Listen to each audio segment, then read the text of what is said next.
میں دوا آیا ساقی میں تیرے سکے ساقی میں تیرے سکے میں تیرا مزہ آیا ماہ رمضان آیا ماہ رمضان آیا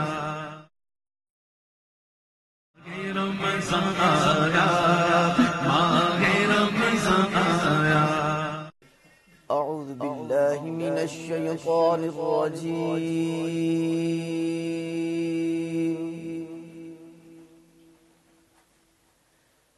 بسم اللہ الرحمن الرحیم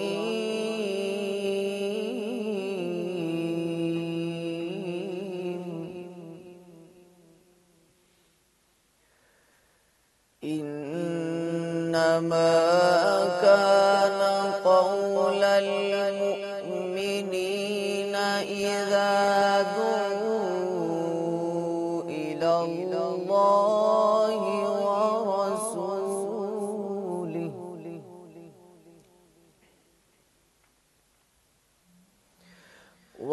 ورسوله ليحكم بينهم أن يقولوا سمعنا وأطعنا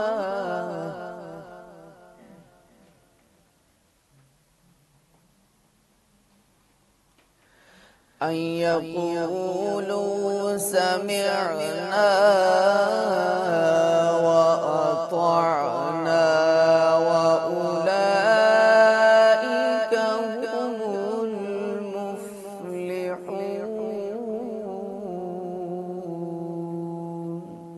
صدق الله العظيم رمضان آیا ماہ رمضان آیا اعوذ باللہ من الشیطان الرجیم بسم اللہ الرحمن الرحیم اللہ رب العزت کا کروڑہ شکر جس نے ہمیں ایک مرتبہ پھر یہ رحمتوں والا مہینہ عطا کیا. اللہ پاک ہمیں اس کا حق ادا کرنے کی توفیق عطا فرمائے, اس میں رحمتیں نعمتوں سے نوازے. پروگرام رمضان کے رنگ تنظیم بلبل باغ رضا کے سنگ کے ساتھ میں ہوں آپ کا میزبان محمد سعد ملک, اور میرے ساتھ موجود ہیں پروفیسر سہیل حسن صاحب. جناب السلام علیکم. آپ کی تشریف آوری کا بہت بہت شکریہ. اچھا, حافظ رفیق صاحب نے ابھی سورہ نور کی آیت تلاوت فرمائی, تو اس میں انہوں نے اولئک هم المفلحون, یہ جب لفظ آیا تو میرے ذہن میں ایک اسی وقت سوال آیا, اس سے پہلے کہ وہ یہاں وہاں ہو جائے میں نے کہا پروگرام کے سٹارٹ میں ہی آپ سے پوچھ لوں, اولئک هم المفلحون کہ وہ لوگ کامیاب ہیں. اب قرآن پاک بتا رہا ہے کہ وہ لوگ کامیاب ہیں. ایکچولی اگر دیکھا جائے تو ہر شخص کا, جو بھی شخص اس کائنات میں آیا ہے, اس کا یہ مقصد, اس کا یہی مقصد ہے کہ وہ کامیاب ہونا چاہتا ہے, فلاح پانا چاہتا ہے. تمام مذاہب اپنے اپنے طور پر ان کے ہاں ایک نجات کا تصور ہے. میں نے مذہب سے برا ہو کے کہا کائنات میں جو شخص اس کائنات میں اترا ہے وہ کامیاب ہونا چاہتا ہے, اس کا مقصد ہی یہی ہے کہ کامیابی مل جائے, خواہ وہ ہوتا ہے یا نہیں یہ ایک بعد کی بحث ہے, بٹ اس کا ایک مقصد یہی ہے کہ وہ کامیاب ہونا چاہتے ہیں. اچھا, آلدو کچھ لوگ کامیاب ہو جاتے ہیں, اپنی نگاہ میں وہ کامیاب ہوتے ہیں. یہاں بندوں کا ذکر کرنا, نام لینا نامناسب ہے, بٹ آپ کے ذہن میں آ گئے ہوں گے جو اپنے آپ کو بہت کامیاب سمجھتے ہیں, بٹ اگر ہم انہیں دیکھیں تو ہمارے نزدیک وہ کامیاب نہیں ہیں, وہ اپنے آپ میں کامیاب ہیں. جو مینس کہنے کا مقصد یہ کہ کامیابی کا جو ایک تصور ہے وہ ہر شخص کے ہاں الگ ہے, ہر شخص نے اپنا ایک کامیابی کا مقصد بنایا ہوا ہے. تو اولئک هم المفلحون یہاں قرآن بتا رہا ہے, قرآن کریم خالق بتا رہے کہ کامیاب کون ہے, کامیابی اور ناکامی کو پیدا فرمانے والا پیمانے مقرر. اللہ رب العزت نے ہم سب کو تخلیق کیا, ہمارا خالق یہاں خود فرما رہا ہے کہ کون لوگ کامیاب ہیں. تو کائنڈلی اس کے اوپر تھوڑی سی روشنی ڈالیں کہ قرآن پاک سے ہمیں کیا ملے گا. ایکچولی فلاح تو ہر کوئی پانا چاہ رہا ہے, وہ پائے گا کس طرح, وہ بے عینی ہی ہمیں قرآن پاک سے ملے گا. تو اس پہ تھوڑی سی روشنی ڈالیں کہ قرآن پاک کن لوگوں کو کہہ رہا ہے کہ فلاح پانے والے لوگ کون ہیں. بہت ابتدا میں ہی ماشاءاللہ سوال ہی اتنا جاندار ہے اور اتنا انرجیٹک ہے جو جہاں سے بات شروع کی کہ تصور فلاح جو ہے، اور ہم نے ذکر کیا کہ تمام ادیان میں، تمام مذاہب میں جو نجات کا تصور ہے، فلاح پانے کا تصور ہے، وہ سب کے ہاں موجود ہے. اور جو ہم نے کہا کہ بظاہر کوئی شخص سمجھتا ہے کہ وہ کامیاب ہو گیا، لیکن وہ کامیاب ہوتا نہیں ہے.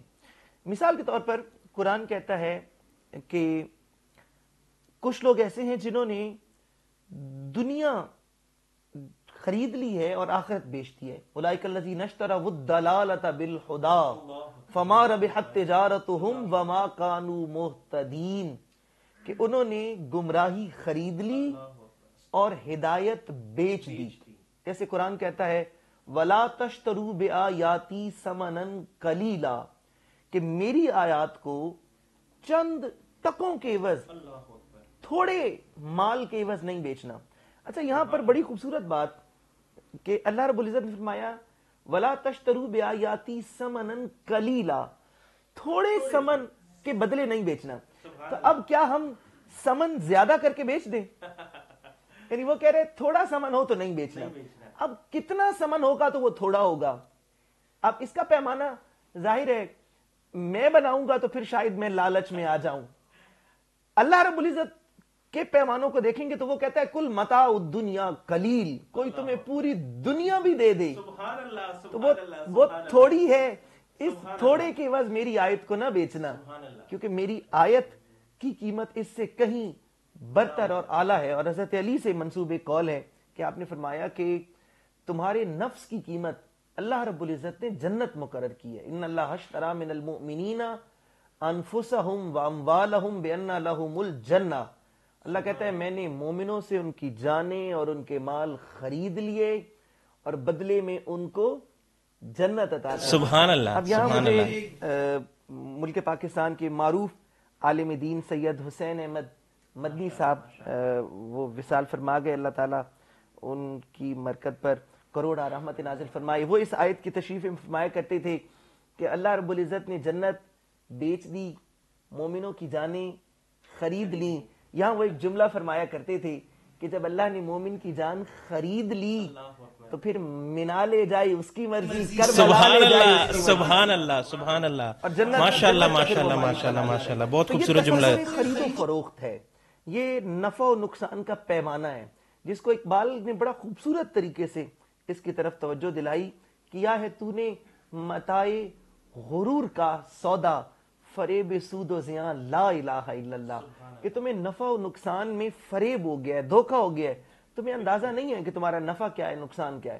تو ہم اگر اپنے پیمانوں پہ کامیابی کو دیکھیں گے تو پھر ہو سکتا ہے کوئی انسان، ظاہر ہے دیکھیں نا، کوئی انسان معالج بننا چاہتا ہے، ڈاکٹر بننا چاہتا ہے تو وہ MBBS کر لے گا تو وہ سمجھے گا کہ میں کامیاب ہو گیا. اور یہ اس کو کوئی ہم غلط نہیں کہہ رہے. کوئی انجینئر بننا چاہتا ہے وہ انجینئرنگ کر لے گا، اپنی ڈگری کمپلیٹ کرے گا، وہ کہے گا میں کامیاب.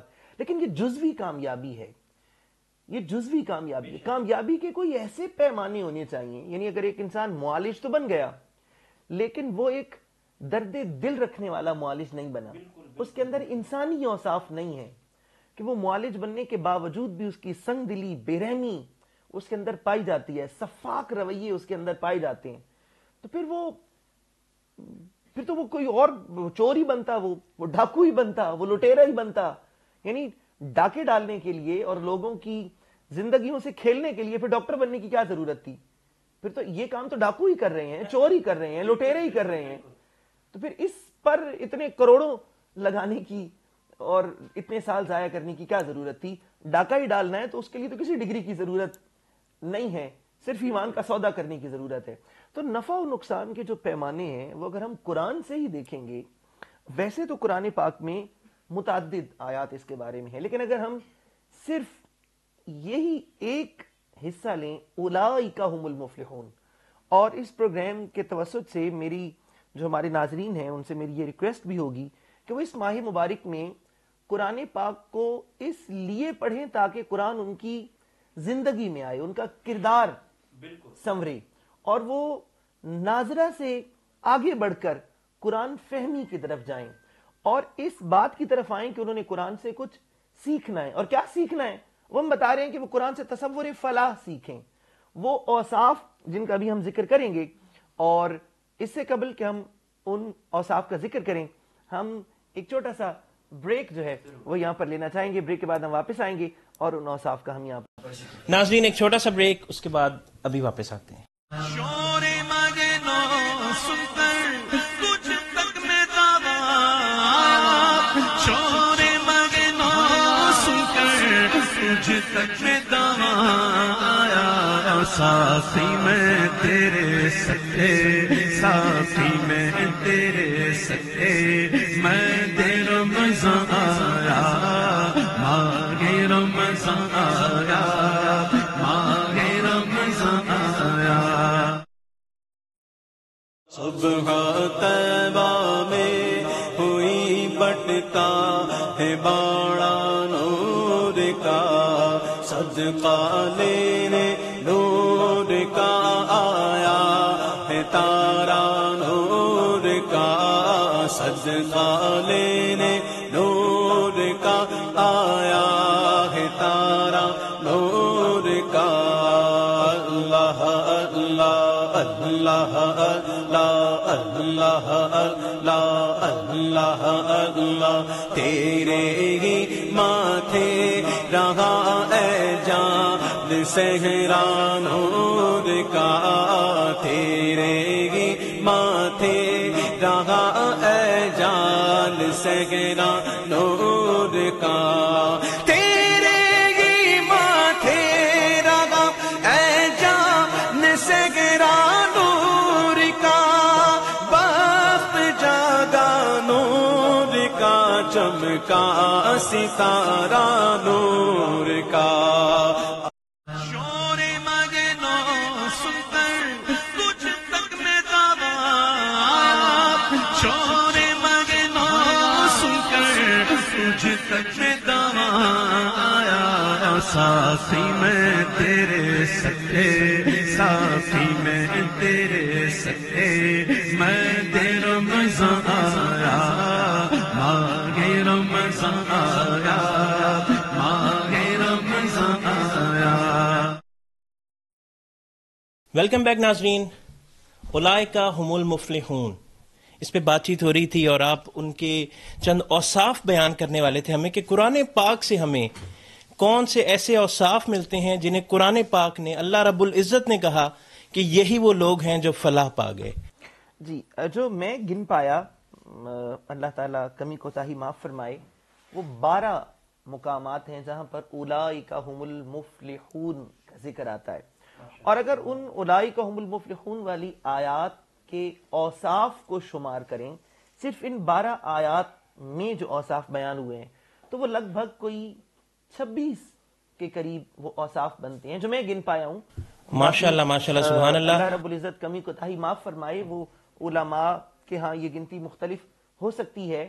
میں اپنی استطاعت کے مطابق جو میں کر پایا اس میں پہلی آیت. یہاں میں آڈینس کی توجہ چاہوں گا. ماشاءاللہ آپ ایک نچوڑ بتا رہے ہیں ہمیں، تو یہ بہت قیمتی الفاظ ہیں ناظرین جو کہ سہیل حسن صاحب ہمیں بتانے والے ہیں کہ قرآن پاک میں 12 جگہ پر یہ ذکر ہوا کہ کون سے لوگ فلاح پا گئے. تو قرآن کا نچوڑ ابھی یہ 12 جگہوں پہ جہاں پر آیا کہ کامیاب لوگوں کے اوصاف کیا ہیں، یہ ہمیں سہیل حسن صاحب بتانے جا رہے ہیں. جی سر. جی، اور میں چاہوں گا کہ میں اپنے جو ناظرین ہیں ان کو وہ مقامات ساتھ ساتھ بتاتا رہوں تاکہ وہ پھر ان جگہوں پر جا کر وہ اس کو خود دیکھ بھی سکیں. سب سے پہلے سورہ بہت خوب بقرہ جو ہے اس کی ابتدائی آیات میں جہاں پر متقین کا ذکر ہے، وہاں یہ اوصاف ذکر ہوئے. ھدی للمتقین الذین یؤمنون بالغیب ویقیمون الصلاۃ ومما رزقناہم ینفقون والذین یؤمنون بما انزل الیک وما انزل من قبلک وبالآخرۃ ھم یوقنون. یہ 6 اوصاف قرآن نے بیان کیے.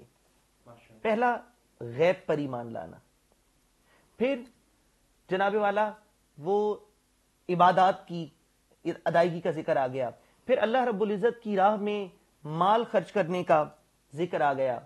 اب ایمان بالغیب کا ذکر ہوا، اقامت صلاۃ کا ذکر ہوا، اور پھر ذکر ہوا انفاق فی سبیل اللہ کا، وَمِمَّا رَزَقْنَاهُمْ يُنْفِقُونَ. اور یہ بھی بتا دیا کہ جو تم خرچ کر رہے ہو وہ جس کی راہ میں کر رہے ہو دیا بھی اسی میں ہے. اللہ اکبر، اللہ اکبر. وَمِمَّا رَزَقْنَاهُمْ، ٹھیک ہے نا، دیا ہم نے ہے. تو وہ غالب نے کہا تھا نا جان دی ہوئی اسی کی تھی. حق تو یہ ہے کہ حق ادا نہ ہوا، وہ مال دیتا ہے اور پھر کتنا کریم ہے کہ دیا ہوا مال وہ خرچ کرنے کے بدلے میں پھر اور مال بھی عطا کرتا ہے. سبحان اللہ، سبحان اجر و اللہ. ثواب بھی عطا کرتا ہے اور جنت بھی عطا کرتا ہے. ماشاء اللہ، ماشاء اللہ. اور جو عطا کیا ہے اس میں سے ایک چھوٹا سا حصہ اور کمی نہیں آنے دیتا. سبحان اللہ، سبحان اللہ. زکوٰۃ ہی کی بات اللہ کریں اکبر، تو سبحان اللہ. زکوٰۃ کا معنی و مفہوم ہی بڑھوتری ہے، ماشاء اللہ، ماشاء اللہ. نشو و نما ہے، پاکیزگی ہے کہ اس سے مال پاک بھی ہو جائے گا، بڑھ بھی جائے گا اور اس کے اندر نشو و نما بھی ہوگی. تو وَمِمَّا رَزَقْنَاهُمْ يُنْفِقُونَ. پھر وَالَّذِينَ يُؤْمِنُونَ بِمَا أُنزِلَ إِلَيْكَ، یہ کمپریہنسو ہے کہ ہر اس بات پر ایمان لے آئے گا جو نبی کریم علیہ الصلوۃ والتسلیم پر نازل ہوئی. بِمَا أُنزِلَ إِلَيْكَ وَمَا أُنزِلَ مِن قَبْلِكَ، اور جو کچھ آپ سے پہلے آیا وہ گنتی شمار میں نہیں پڑے گا. وہ جس کو نبی کریم علیہ الصلوۃ والتسلیم نے ذکر کر دیا حدیث میں، جن کا ہمیں نام پتا ہے، جن کا ہمیں نام نہیں پتا، جتنے بھی اللہ کے نبی آئے تھے، لا نفرق بین احد، ہم کسی میں کوئی فرق کرتے ہی نہیں ہیں ایمان لانے میں. بے شک، بے شک، ایمان لانے میں ویسے سب سے اولا والا ہمارا نبی. ایمان لانے میں فرق نہیں کرتے. تو اللہ کے رسول سے پہلے تمام کتابوں پر ایمان لائے، رسول اللہ پر ایمان لائے، اور وَبِالْآخِرَةِ هُمْ يُوقِنُونَ. یہاں پر میں پیر کرم شاہ صاحب کی تفسیر ضیاء القرآن سے ذکر کرنا چاہوں گا کہ پیر کرم شاہ صاحب نے لکھا کہ ایقان یقین کی اس کیفیت کو کہتے ہیں کہ جس کے بغیر، جس کے علاوہ کسی دوسری کیفیت اور صورتحال کا تصور بھی محال ہو. واہ واہ واہ واہ واہ، ماشاء اللہ، ماشاء اللہ. نصف النہار، بہت خوب. دوپہر کا وقت ہو اور کوئی دیدہ بینا رکھنے والا وہ آفتاب عالم تاب پوری حرارت کے ساتھ چمک رہا ہو، وہ تمازت اپنے چہرے پہ محسوس کرتا ہو، اور کوئی شخص اس کو آ کے جتنا مرضی اس بات کے دلائل دے کہ یہ رات ہے، وہ تسلیم نہیں کرے گا. کیوں؟ کیونکہ اس کو اس دن کے دن ہونے کا یقین ہے، دن کے اوصاف سے واقف ہے، اس کو پتہ ہے کہ دن ایسے ہوتا ہے، ایسے ہوتا ہے. اب وہ اس کے غیر پر آمادہ نہیں ہوگا.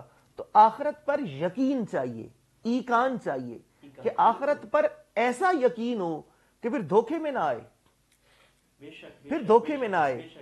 پھر کوئی چیز اسے اس آخرت کے یقین سے ہٹا نہ سکے، متزلزل نہ کر سکے. ایسا اگر ایسا یقین آ گیا، ایسا ایمان آ گیا، انفاق فی سبیل اللہ آ گیا، اقامت صلاۃ آ گئی، ایمان بالغیب آ گیا، تو اب کیا ہوگا؟ اولئک علی ھدی من ربہم واولئک هم، یہ وہ لوگ ہیں جو کامیاب ہوں گے. اور اس کو آپ مفہوم مخالف ایک ٹرم ہے اسلام میں. اب جن میں یہ اوصاف نہ ہوں کہ وہ غیب پر بھی ایمان نہ لاتے ہوں، نماز بھی ادا نہ کرتے ہوں، اللہ کے دیے ہوئے رزق میں سے خرچ بھی نہ کرتے ہوں، رسول اللہ پر نازل کردہ کلام پر بھی ایمان نہ لاتے ہوں، سابقہ الہامی کتب کو بھی نہ مانتے ہوں، آخرت پر بھی ان کا ایمان متزلزل ہو، تو پھر کیا بنے گا؟ کہ یہ وہ لوگ ہیں جو ناکام ہوئے. یہاں ایک چھوٹا سا نقطہ مجھے سمجھ میں آیا، جیسا آپ نے زور دیا کہ رسول اللہ کی ماننا بہت ضروری ہے، تو ایک چھوٹا سا نقطہ جو میرے دل میں ابھی آیا کہ کسی کی بھی ماننے کے لیے اسے محبت کرنا بہت ضروری ہے. جب محبت ہو جاتی ہے تو تمام باتیں ماننا بڑا آسان ہو جاتا ہے. بہت بہت بہت خوب. اور میں بلکہ محبت کے حوالے سے یہ بات کہوں گا، ہم واپس اپنے موضوع پر آ جائیں گے، لیکن چونکہ رسول اللہ کی محبت کے حوالے سے بات ہوئی تو دیکھیں اللہ رب العزت نے رسول کریم علیہ الصلوۃ والتسلیم کی اتباع کے حوالے سے جو بات ارشاد فرمائی کہ قل ان کنتم تحبون اللہ فاتبعونی یحببکم اللہ، کہ اللہ فرماتا ہے اگر میرے محبوب کی اتباع کرو تو پھر میں تمہیں اپنا محبوب بنا لوں گا. انسان اللہ کا محبوب بن جاتا ہے. اب یہاں پر سعد ملک آپ کی میں توجہ چاہوں گا کہ دیکھیں آپ کسی سے تب تک محبت نہیں کر سکتے جب تک آپ اس کی خطاؤں اور لغزشوں کو معاف نہیں کرتے. اگر آپ کی خطائیں، لغزشیں، آپ کے قصور میرے دل میں موجود ہوں تو میں آپ سے محبت نہیں کر سکتا. میں آپ سے محبت تب کر سکتا ہوں جب میرے دل میں آپ کی خطائیں، لغزشیں نہ ہوں. میں پہلے وہ خطائیں بھلاؤں گا، وہ لغزشیں معاف کروں گا، پھر اس کے بدلے میں محبت لے آؤں گا. رب کائنات کیا کہتا ہے؟ قُلْ إِن كُنتُمْ تُحِبُّونَ اللَّهَ فَاتَّبِعُونِي يُحْبِبْكُمُ اللَّهُ يَغْفِرْ لَكُمْ ذُنُوبَكُمْ. سبحان وہ اللہ. کہتے ہیں میرے نبی کی اتباع سبحان اللہ. کرو، میں تم سے محبت فرما لوں گا. کیا بات ہے. اور پھر جو تمہاری غلطیاں ہوں گی وہ معاف بھی کروں گا. سبحان اللہ. یعنی سبحان اللہ. بس وہ پھر غلطیاں نہیں دیکھے گا کہ غلطیاں ہیں نہیں ہیں، وہ کہے گا پہلے یہ محبت کے قابل ہو گیا ہے، اب جب محبوب بن گیا اب اگر کوئی غلطی بھی ہے تو چلو. سبحان اللہ. یہ سبحان رسول اللہ. اللہ کے صدقے میں. سیدی اعلی حضرت نے کیا خوب کہا ہے، خدا کی رضا چاہتے ہیں دو عالم، خدا چاہتا ہے رضائے محمد صلی اللہ علیہ وسلم. ناظرین ایک اور چھوٹا سا بریک، اس کے بعد جلد حاضر ہوتے ہیں.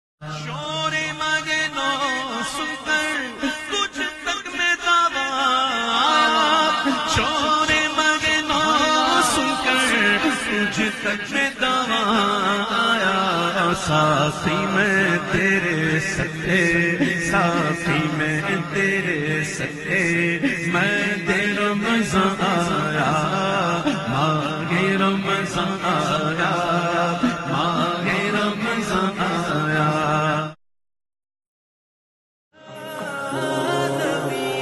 کملی والے محمد تو صدقے میں جان، جنہیں آ کے غریباں دیواں پڑھ لئی، جنہیں آ کے غریباں دیواں پڑھ لئی.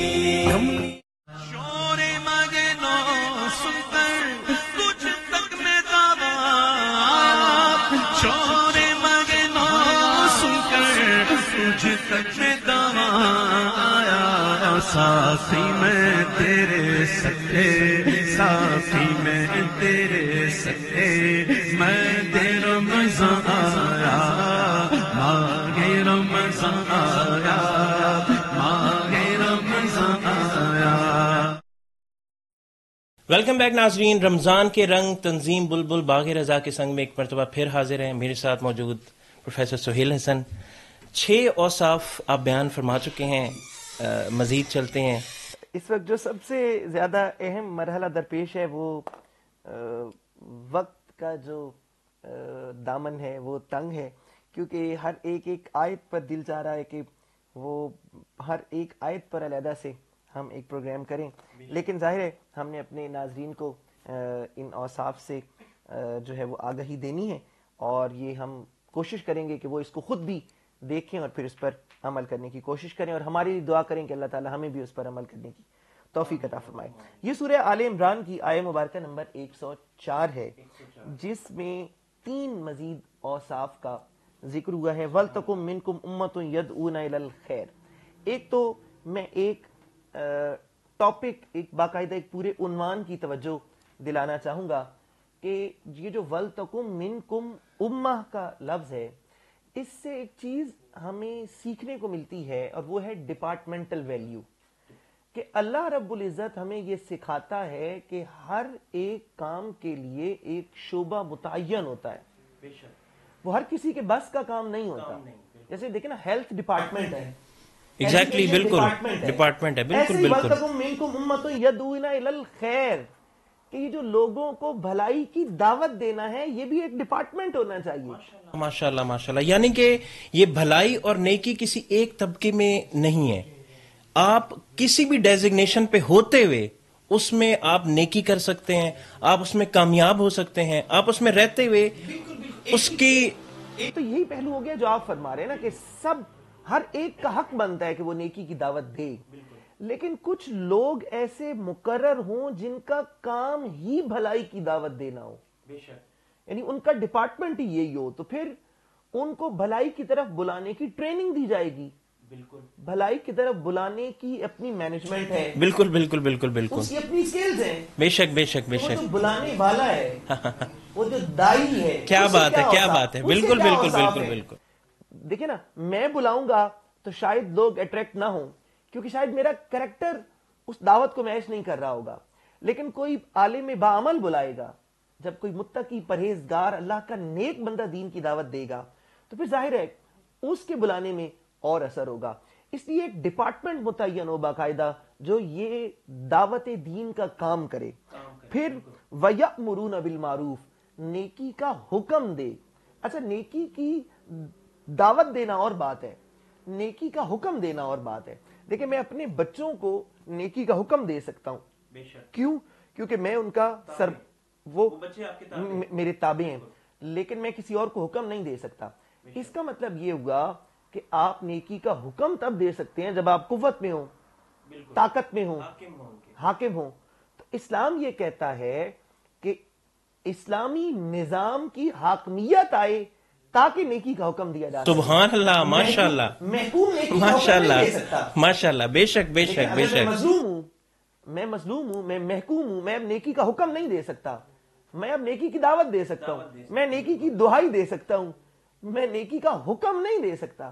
نیکی کا حکم میں تب دوں گا جب میں حاکم ہوں گا. تو اس میں یہ بھی حکم چھپا ہوا ہے کہ پہلے حاکم بنو پھر حکم دو. اور دوسرا وَيَنْهَوْنَ عَنِ الْمُنْكَرِ، اور برائی سے روکو. روک بھی وہی سکتا ہے جو اختیار رکھتا ہو.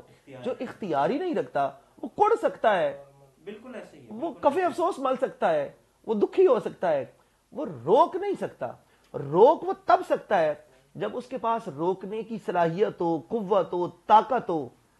اس لیے جو یہ قوت و طاقت حاصل کرے گا، جو یہ اقتدار و اختیار حاصل کرے گا، اور پھر وہ جو امر بالمعروف اور نہی عن المنکر کا نظام قائم کر دے گا تو وہ کامیاب ہو جائے گا. یہ 3 اوصاف اور ہو گئے، اور اس طرح سے ہمارے ہوئے 9. 10واں جو وصف ہے وہ سورہ آراف میں بیان ہوگا، اور یہ بڑی شاندار اور کمپریہنسو بات ہے، اور اس میں ایک بڑی خوبصورت طرف اشارہ ہے. قرآن کہتا ہے وَالْوَزْنُ يَوْمَئِذٍ الْحَقُّ، کہ روز محشر اعمال کا تولا جانا یقینی ہے، اس میں شک نہیں کرنا. ویسے تو دیکھیں نا، قرآن نے شروع میں کہہ دیا ذالک الکتاب لا ریب فیہ، شک و شبہ کی گنجائش ویسے ہی نہیں تھی. شک و شبہ کی گنجائش نہ ہونے کے باوجود دوبارہ یاد دلایا کہ والوزن یومئذ الحق، کہ اس دن جو اعمال کا تولا جانا ہے نا وہ یقینی ہے، شک نہیں کرنا. اور اس دن جب اعمال تلیں گے تو ہوگا کیا؟ فمن ثقلت موازینہ، جس کا اعمال کا پلڑا بھاری نکلا وہ کامیاب ہو جائے گا. اللہ اکبر، ماشاء اللہ ماشاء اللہ. اور لفظ دیکھیے گا، من ثقلت، من کا مطلب ہوتا ہے جو بھی، ہو ایور. اب اس ہو ایور میں وہ عزت ہے، وہ تکریم ہے. دیکھیں نا، دنیا میں تو کوئی مجھے کمزور سمجھ کے، کوئی وہ پنجابی کا لفظ ہے، کوئی ماڑا سمجھ کے کوئی مجھے دبا لے گا، کوئی عزت و برتری کے دنیا کے پیمانے بنا لے گا، رنگ، نسل، قوم، قبیلہ، کوئی کسی اکڑ میں اور کسی وہ وصف کو، کسی بات پر وہ برتری کے پیمانے بنا لے گا. لیکن روز حشر نہ اس کا مال کام آئے گا، نہ اس کی دولت کام آئے گی، نہ جاہ و حشمت کام آئے گا، نہ خاندان، نہ قوم، نہ برادری. کام کیا آئے گا؟ من ثقلت. بھائی آج آپ کس رنگ سے ہیں؟ نہیں. کس قوم سے ہیں؟ نہیں. کس قبیلے سے ہیں؟ نہیں. کس خاندان سے ہیں؟ نہیں. آپ کے پاس کیا دنیا میں عہدہ تھا، مرتبہ تھا، یہ نہیں دیکھا جا رہا. کامیابی کا معیار کیا ہے؟ من ثقلت. پھر وہ جو کوئی بھی ہے، ہو ایور دا پرسن، وہ مکہ والوں کا سردار جس کو نام ابو الحکم رکھا ہوا ہے کہ یہ سیانوں کا باپ ہے، لیکن وہ رسول اللہ پر ایمان نہیں لایا تو وہ ابو جہل ہے. اور حبشہ سے آیا ہوا غلام جس نے آقا کی غلامی کا دم بھر لیا تو پھر وہ سیدنا بلال ہے. تو کامیابی کا پیمانہ کیا ہوگا؟ من ثقلت موازینہ. بس اعمال پورے کر لیں، آپ کامیاب ہو جائیں گے. پورے کریں اور حشر کو ہوگا یہ معلوم کہ جیتا کون اور ہارا کون. اللہ اکبر. تو یہ اس طرح سے 10. اور پھر سورہ آراف ہی کی جو آیت ہے، آیت نمبر 157، اس میں ذکر ہوا کہ رسول کریم علیہ الصلوۃ والتسلیم کے لائے ہوئے دین پر ایمان لانا، پھر اس دین کی نصرت کرنا، اس دین کی حمایت کرنا، اور اس نور کی اتباع کرنا جو اللہ کے رسول کے ساتھ آیا ہے. اب اس نور سے مراد نور ہدایت لیں، نور نبوت لیں، وہ کوئی نور مراد لیں، نور محمدی مراد لیں، کوئی نور مراد لیں، آپ نے اس نور کے پیچھے چلنا ہے. وہ نور آپ کو اندھیرے وہ دور کر دے گا، ظلمتیں کافور ہو جائیں گی، اندھیرے چھٹ جائیں گے، وہ آپ کے لیے روشنی کا سامان کر دے گا. آپ نے صرف کیا کرنا ہے کہ اس نور کے پیچھے پیچھے پیچھے چلتے رہنا ہے. وہ نور حشر تک آپ کو روشنی کر دے گا، چیزوں کو واضح کر دے گا اور آپ کو کامیابی کے راستوں پر چلا دے گا. اگر آپ اس نور کے پیچھے چلتے رہے تو آپ کامیاب ہو جائیں گے، اور اگر اس نور سے آپ کٹ گئے اور اس نور سے ہٹ گئے تو پھر ناکامی ہے. تو یہ ایک اور وصف اس طرح سے ہمارے پاس بیان ہوا. اسی طرح سے سورہ توبہ میں ذکر ہوا جہاد کا. یہ کرنٹ ٹاپک، اس کے اوپر تھوڑی سی تفصیلات بھی چاہوں گا کہ یہ جہاد، اس کے بارے میں آج کل جیسا کہ آپ پہلے بھی بتا چکے ہیں کہ ایک تو حکم وہ ہے جو ہمارے اوپر شریعت نے نافذ کیا، ایک وہ ہے جو کہ ہمیں حکومت کی طرف سے آیا، لائک اشارہ توڑ دیا تو جرمانہ ہے.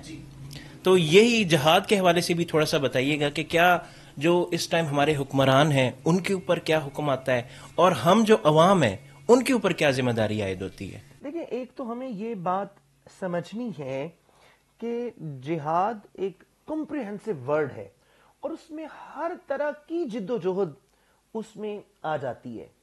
جب آپ ایک پورے نظام کے طور پر ایک جد و جہد کر رہے ہوتے ہیں تو جہاد بھی سیف اس کا ایک ڈپارٹمنٹ ہے. اس جہاد بھی سیف میں کامیاب ہونے کے لیے پیچھے اور بہت سارے فیکٹرز ہیں. دیکھیں جیسے غزوہ تبوک ہے، جہاد بھی سیف ہونے جا رہا ہے، لیکن اس سے پہلے رسول اللہ صلی اللہ علیہ وسلم نے اعلان فرمایا کہ اس جہاد کے لیے مال درکار ہے.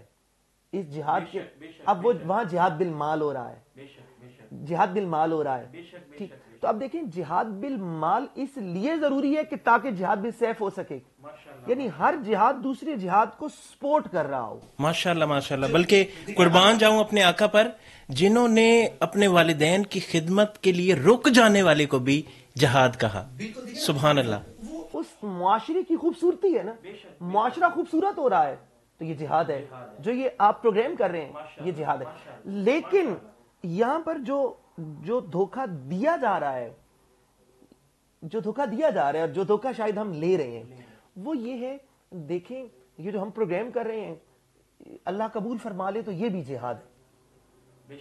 ٹھیک ہے، یہ جہاد بالعلم ہے، ٹھیک ہے نا، یہ جہاد باللسان ہے. ہم اب جو اللہ نے الفاظ ہمیں عطا کیے ہم ان کی مدد سے اللہ کے دین کی بات کر رہے ہیں، یہ علم پھیلانے کی.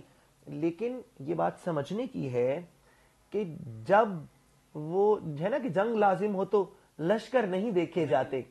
دیکھیں جب زبان سے کام چلتا ہو تو پھر جہاد باللسان ضروری ہے، لیکن جب جہاد بالسیف فرض ہو جائے تو اب میدانی جہاد میں آپ پہنچ گئے. لیکن یہاں پروگرام میں بیٹھ کر تو جہاد باللسان ہو جائے گا، لیکن میدان جہاد میں بھی جا کے آپ کوئی سیٹ لگا کر وہاں پر دشمنوں سے وہ ان تک اس طرح سے دین پہنچ، وہاں تو حیدر کرار چاہیے، وہاں تو خالد بن ولید چاہیے، وہاں ابو عبیدہ بن الجراح چاہیے، جی وہاں تو حضرت حمزہ چاہیے.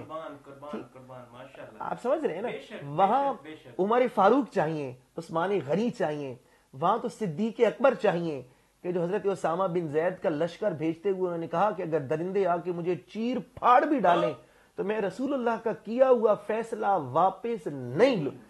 دیکھیں تو یہ جب جہاد لازم ہو جائے گا تو پھر بات تقریروں پہ نہیں آئے گی. تو کیا رسول اللہ کے صحابہ کو خطاب کرنا نہیں آتا تھا، یا کیا رسول اللہ کو جہاد بالعلم نہیں آتا تھا، یا رسول اللہ کو جہاد بالمال نہیں آتا تھا؟ جو کوثر کے مالک ہیں ان کو جہاد بالمال نہیں آتا تھا؟ جو وما ینطق عن الہوا کی شان پر فائز ہیں ان کو خطاب کے ذریعے سے جہاد کرنا نہیں آتا تھا؟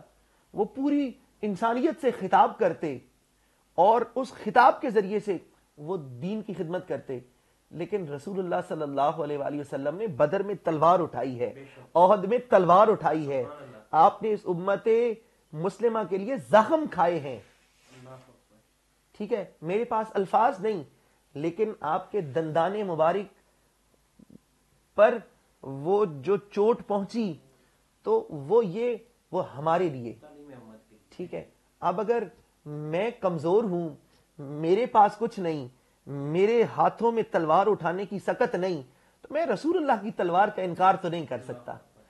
دیکھیں نا, جب جہاد لازم ہو جائے گا تو پھر تقریروں سے کام نہیں چلے گا, پھر قربانی. اور اس وقت امت مسلمہ پر میری دانست میں جہاد تمام امت پر اپنے اپنے حصے کا, اپنی استطاعت کا جتنا میں کر سکتا ہوں میرے اوپر فرض ہے, جتنا حکومت کر سکتی ہے اتنا حکومت پر فرض ہے. شکوہ ظلمت شب سے تو کہیں بہتر تھا اپنے حصے کی کوئی شمع جلاتے جاتے. تو دیکھو, جو میں کر سکتا ہوں وہ میں کروں گا, میں آواز بلند کر سکتا ہوں, میں بات کر سکتا ہوں, تو میں اپنے دائرہ کار میں جتنا میرے پاس اختیار ہے میں کروں گا. اور جب میں نے یہ سمجھ لیا, ٹھیک ہے نا, ہم نسل در نسل صرف باتوں سے تو کام نہیں چلائیں گے نا. دیکھیں, میں نے یہ سمجھ لیا کہ جو حکمران مسلط ہے, جس کے پاس طاقت ہے, وہ رسول اللہ کے نام پر تلوار اٹھانے کے لیے تیار نہیں ہے, تو میں حکمران بدلنے کا اختیار تو رکھتا ہوں نا. بے شک. تو میں اس مرتبہ تو مظلوم رہا, لیکن اگر اگلی مرتبہ پھر میں مظلوم رہا تو پھر تو دیکھیں رسول اللہ کا فرمان ہے, مومن ایک سوراخ سے 2 بار نہیں ڈسا جاتا. اور پچھلے 75 سالوں سے چند خاندان کروڑوں خاندانوں کو وہ ڈس رہے ہوں, اور ملک پاکستان کا ہر شہری نسل در نسل ڈسا جا رہا ہو, ان کے ہاں مخدوم پیدا ہوتے رہیں, ہمارے ہاں خادم پیدا ہوتے رہیں, ان کے ہاں صاحبزادے پیدا ہوں, ہمارے ہاں غلام زادہ پیدا ہوں. تو ہم اس لیے تو دنیا میں نہیں آئے کہ ہم ان کو ایک اگلی نسل غلاموں کی دے کے اور دنیا سے چلے جائیں. اس کے لیے میں سمجھ پایا ہوں کہ سب سے پہلے قربانی کا جذبہ ہمارے اندر ہونا بہت ضروری ہے. جیسے کہ سیدی اعلیٰ حضرت نے فرمایا کہ کروں تیرے نام پہ جاں فدا, نہ بس ایک جاں 2 جہاں فدا, 2 جہاں سے بھی نہیں جی بھرا, کروں کیا کروڑوں جہاں نہیں. اس کا جی بھرنا ہی نہیں چاہیے, جی بھرنا نہیں چاہیے, کہ بس میں نے اپنے حصے کا کام کر یعنی کہ کروڑوں جہاں ہے نہیں پر میں وارنے کے لیے تیار بیٹھا ہوں, یا رسول اللہ میں حاضر. اور اس کو یہ کہنا ہی نہیں چاہیے کہ بس میرا اتنا بنتا تھا. بالکل, بے شک بے شک. جتنا بنتا تھا اتنا کر کے پھر بے چین رہے کہ کاش اس معاملے میں کاش نہیں رہ جانی چاہیے, ہو جا فدا ہو جانا چاہیے, استطاعت سے بڑھ کر کرے جتنا اس کو. اس کے بعد جو ہے سورہ نور کی ہمارے پاس آیت ہے, سورہ نور کی آیہ مبارکہ نمبر 51. یہاں پر ایک بہت اور یہ ایک بڑا شاندار یہاں پر ہم بات کریں گے اس حوالے سے کہ یہاں پر ایک فلسفہ بیان ہوا ہے سماعت و اطاعت کا. سماعت و اطاعت. دیکھیں, اللہ رب العزت نے فرمایا انما کان قول المؤمنین اذا دعوا الی اللہ. یہ وہ آیت ہے جس کی سماعت کا شرف ہمیں حاصل ہوا اس پروگرام کے آغاز میں. تو انما کان قول المؤمنین اذا دعوا الی اللہ ورسولہ لیحکم بینہم, کہ جب مومنوں کی بات ہو تو مومنوں کی بات یہ ہوتی ہے کہ جب انہیں اللہ اور اس کے رسول کی طرف بلایا جاتا ہے تاکہ رسول ان کے درمیان فیصلہ فرمائے. سبحان اللہ. یعنی جب رسول اللہ ان کے درمیان کوئی فیصلہ فرمائے تو اب مومن کا طرز عمل کیا, مومنین کا طرز عمل کیا ہونا چاہیے؟ مومنین کا طرز عمل ہونا چاہیے, قرآن کہتا ہے ان یقولوا سمعنا واطعنا واولئک هم المفلحون, کہ وہ رسول اللہ کی بات سنیں تو کہیں واطعنا, ہم نے مان لیا. جس کو اعلیٰ حضرت نے فرمایا انہیں جانا انہیں مانا نہ رکھا غیر سے کام, للہ الحمد میں دنیا سے مسلمان گیا. کہ بس رسول اللہ نے جو فرما دیا تو وہ پھر اس کے درمیان چونکہ چنانچہ اگر مگر پھر یہ کچھ بھی نہیں, بس رسول اللہ نے کہہ دیا وما آتاکم الرسول فخذوہ وما نہاکم عنہ فانتہوا, جو رسول اللہ دیں وہ لے لو, جس سے روکیں اس سے رک جاؤ. تو یہ اگر آپ کریں گے تو آپ فلاح پانے والے ہیں. پھر سورۃ الروم میں قرآن فرماتا ہے رشتہ داروں کو ان کا حق دینا اور مساکین کو, مسافروں کو ان کے جو حقوق بنتے ہیں وہ ادا کرنے والے جو لوگ ہیں وہ فلاح پانے والے ہیں. سورہ لقمان میں مزید اوصاف جو گزشتہ بیان ہو چکے ان کا ہم دوبارہ ذکر نہیں کر رہے، لیکن جو ایک وصف اس میں وہ ہے جو ان صفات کے علاوہ بنتا ہے، وہ ہے زکوٰۃ کی ادائیگی، کہ جو زکوٰۃ ادا کرتے ہیں وہ کامیاب لوگ ہیں۔ یہاں پر میں یہ بات ضرور کہنا چاہوں گا کہ زکوٰۃ ادا کرنے کے لیے ظاہر ہے مالدار ہونا ضروری ہے، تو اس کا یہ مطلب ہی ہوا کہ قرآن مالدار ہونے کو ناپسند نہیں فرماتا، مال کمانے کو دیکھیں نا، جہاں جہاں انفاق فی سبیل اللہ کا ذکر ہے تو وہ انہی لوگوں سے ذکر ہے نا جو مالدار ہیں۔ تو اگر قرآن مالدار لوگوں کو پسند نہ کرتا ہوتا تو پھر انفاق فی سبیل اللہ کا درس کس کو دے گا؟ انفاق فی سبیل اللہ تو وہی کرے گا نا جس کے پاس مال ہے۔ یعنی کہ اسلام کے عروج کے لیے عثمان غنی کی ضرورت بھی ہے، ضرور ہے۔ اور المیہ یہ ہے کہ اقبال نے کہا تھا حیدری فقر ہے نئے دولت عثمانی ہے، تم مسلمان ہو یہ انداز مسلمانی ہے، کہ اگر کسی کے پاس فقر ہے تو وہ حیدر کرار جیسا خوددار نہیں ہے، اور اگر کسی کے پاس دولت ہے تو اس کے پاس حضرت عثمان غنی جیسا استغنا نہیں ہے۔ ٹھیک ہے نا؟ تو وہ استغنائے سلمان چاہیے، استغنائے عثمان غنی چاہیے، اور حیدری فقر چاہیے، تو یہ ضروری چیز ہے۔ اسی طرح سے رشتہ داروں کو ان کا حق دینا، مساکین کو، مسافروں کو ان کا حق دینا، زکوٰۃ ادا۔ ایک اور چیز سورۃ المجادلہ میں جو ذکر ہوئی، وہ اس میں ہم اس حوالے سے بات کرنا چاہیں گے کہ دیکھیں یہاں پر اللہ رب العزت نے فرمایا کہ جو ایمان والے ہیں آپ ان کو ایسا نہیں پائیں گے کہ وہ ان لوگوں سے دوستی رکھتے ہیں جو اللہ اور اس کے رسول کے دشمن ہیں، اور پھر وہ جو اللہ اور اس کے رسول کے دشمن ہیں وہ چاہے، پھر قرآن کہتا ہے لو کانوا آباءہم او ابناءہم او اخوانہم او عشیرتہم، پھر وہ رسول اللہ کے دشمن چاہے ان کے ماں باپ ہوں، چاہے ان کے بیٹے ہوں، چاہے ان کے بھائی ہوں، اور چاہے ان کے رشتہ دار ہوں، رسول اللہ کے برابر، رسول اللہ سے آگے وہ کسی کو نہیں جانتے۔ اور یہ وہ لوگ ہیں جو کامیاب ہیں کہ ان کو اس فرمان کے مطابق کہ کوئی شخص اس وقت تک ایمان والا ہو نہیں سکتا جب تک اپنے والدین سے، اپنی اولاد سے اور تمام لوگوں سے بڑھ کر مجھے محبوب نہ، تو پھر جب تک ماں باپ، اولاد، بھائی بہن، تمام لوگوں سے بڑھ کر رسول اللہ سے محبت نہیں ہو جائے گی، اور ان رشتہ داروں سے اور ان رشتوں سے بالا تر ہو کے رسول اللہ سے محبت نہیں کرے گا تو کامیاب نہیں ہو سکتا۔ کامیاب کون ہوگا؟ جو ان تمام لوگوں سے بڑھ کر رسول اللہ سے محبت کرتا ہوگا، اور ان تمام نسبتوں سے بڑھ کر اسے رسول اللہ کی نسبت عزیز ہوگی، تو یہ وہ لوگ ہوں گے جو کامیاب ہوں گے۔ کون کامیاب ہوں گے؟ سورہ حشر میں قرآن نے کہا کہ جن کے اندر ایثار کا جذبہ پایا جاتا ہوگا، وہ بسا اوقات اپنی ضرورتیں قربان کر کے بھی اپنے مسلمان بھائیوں کی ضرورتیں پوری کریں گے۔ اور اس میں کشمیر کے مسلمان، فلسطین کے، اور جہاں جہاں مسلمان جو پریشان حال ہیں ان کی پریشانیاں، وہ ظاہر ہے اب ایک خطہ ایسا ہے مسلمانوں کا جہاں پر مسلمان خوشحال زندگی گزار رہے ہیں، ان کے پاس تعیشات بھی ہیں، اور کہیں مسلمانوں کے پاس ضروریات بھی نہیں ہیں، یعنی کہیں دریا بہہ رہے ہیں اور کہیں تھر میں لوگ چند قطروں کے لیے پیاسے مر جاتے ہیں، تو وہ دریا کے قریب بسنے والوں کا اس بات پر حساب تو ہوگا کہ تمہارے مسلمان بھائی کہیں بوند بوند کو ترس کے وہ مر گئے۔ تو یہ جو چیز ہے، ایثار کا جذبہ ہونا ضروری ہے۔ اگر انسان اپنی آسائشوں میں اپنے دوسرے مسلمان بھائیوں کے دکھ کو بھول جائے تو یہ کامیابی کا معیار نہیں ہے۔ کامیابی کا معیار یہ ہے کہ وہ اپنی ضرورتیں قربان کر کے بھی اپنے مسلمان بھائیوں کی ضرورت پوری کرے، اور یہ تب کرے گا جب اس کے دل میں بخل نہیں ہوگا، کنجوسی نہیں ہوگی۔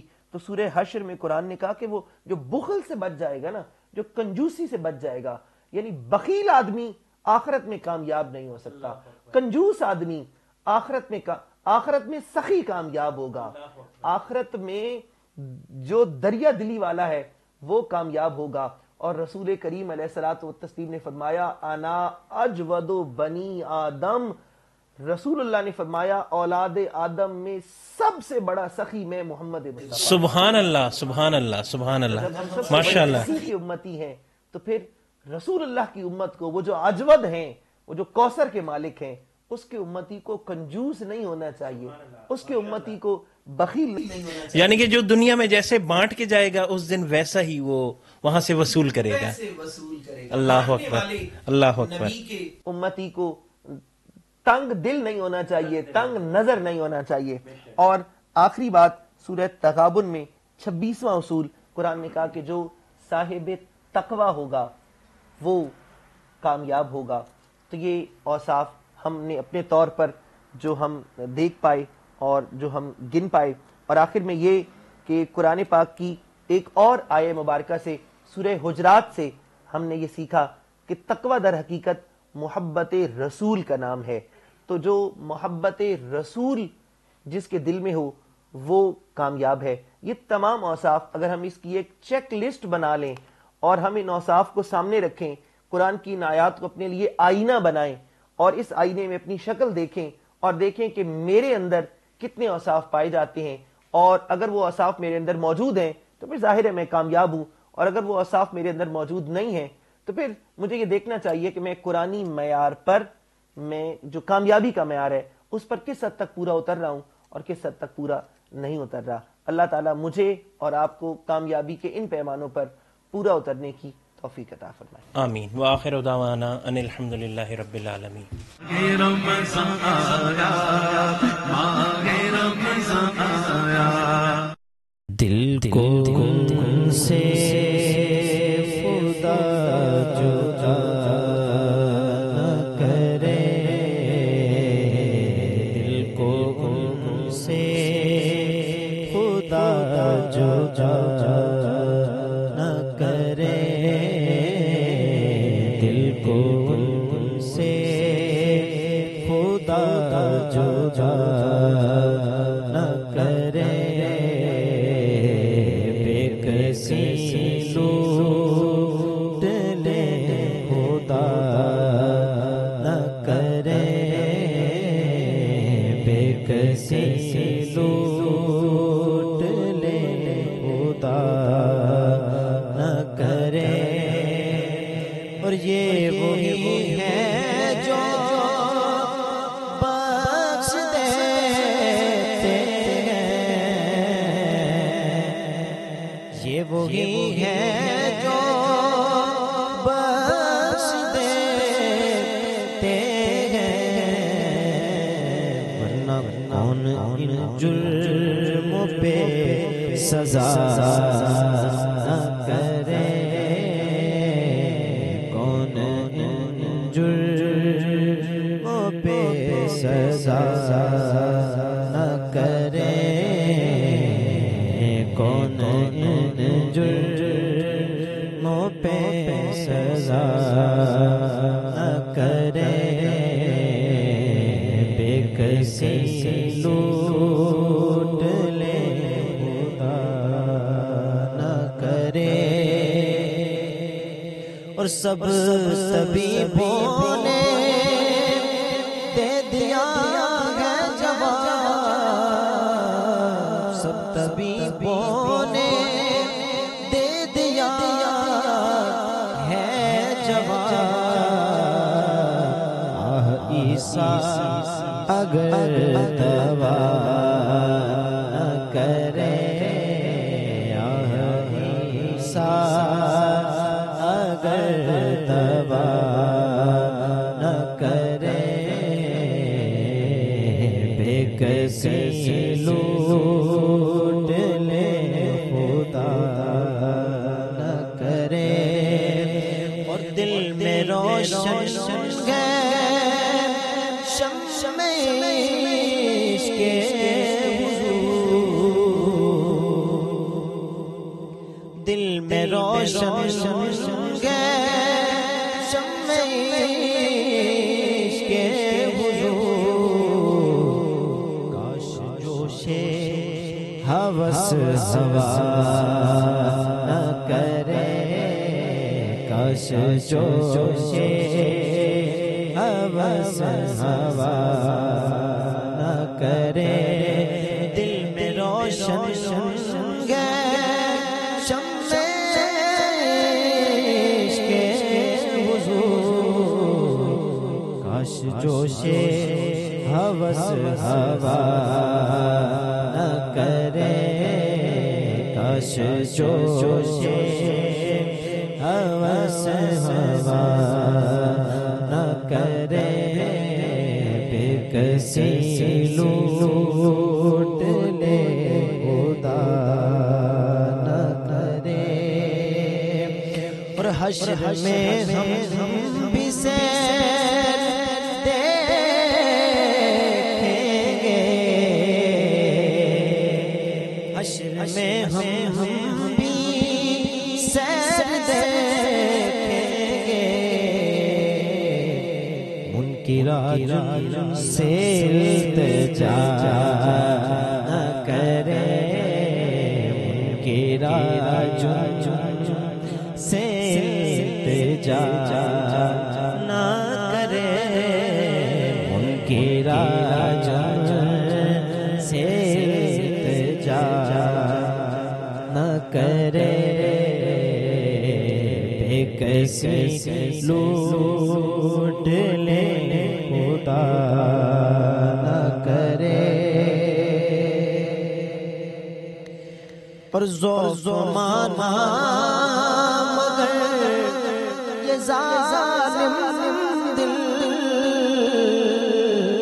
زمانہ مگر یہ ظالم دل ارے ان کے رستے میں تو تھکا نہ کرے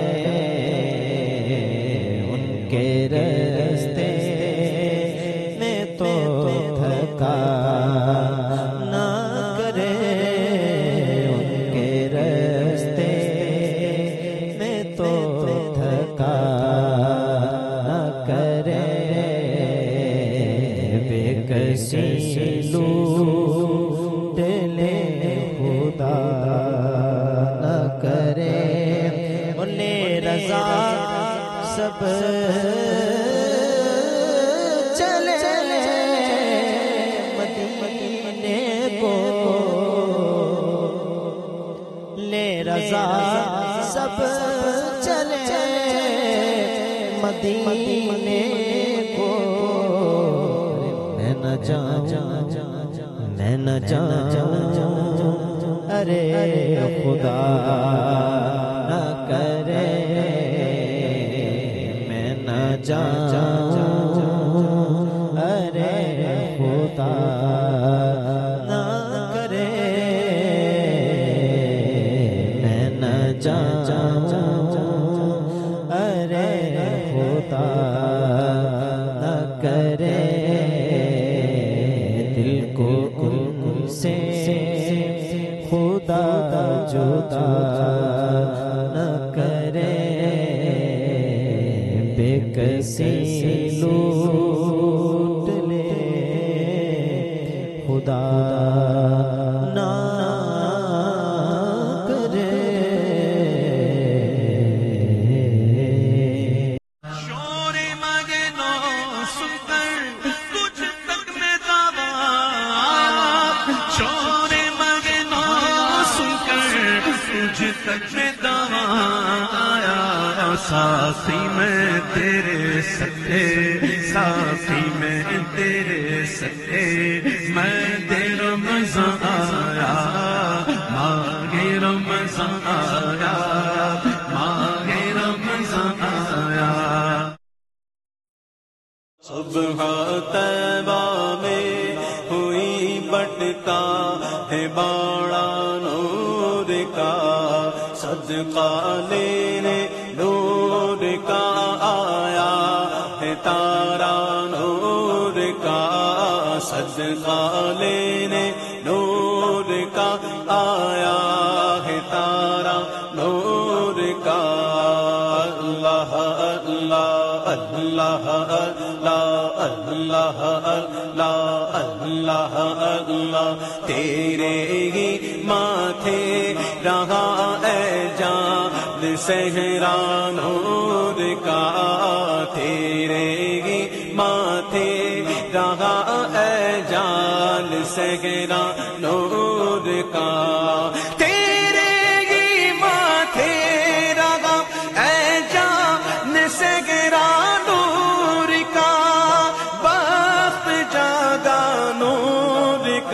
چمکا ستارہ نور کا شور مگنو سن کر تجھ تک میں دعویٰ شور مگنو سن کر تجھ تک میں دعویٰ آیا ساقی میں تیرے سکے ساقی میں تیرے سکے میں دیر مزہ آیا ماغے رمضان آیا ماغے رمضان آیا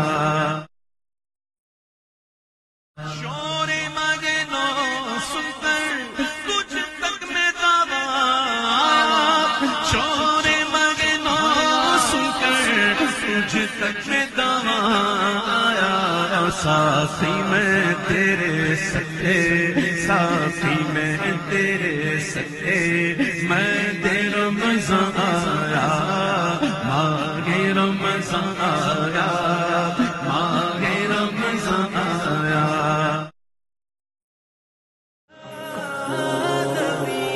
کملی والے محمد تو صدقے میں جان میں آ کے غریباں دیواں پڑھ لئی میں آ کے غریباں دیواں پڑھ لئی شور مگنو سن کر تجھ تک میں دعویٰ شور مگنو سن کر تجھ تک میں دعویٰ آیا ساقی میں تیرے سکے ساقی میں تیرے سکے میں دیر رمضان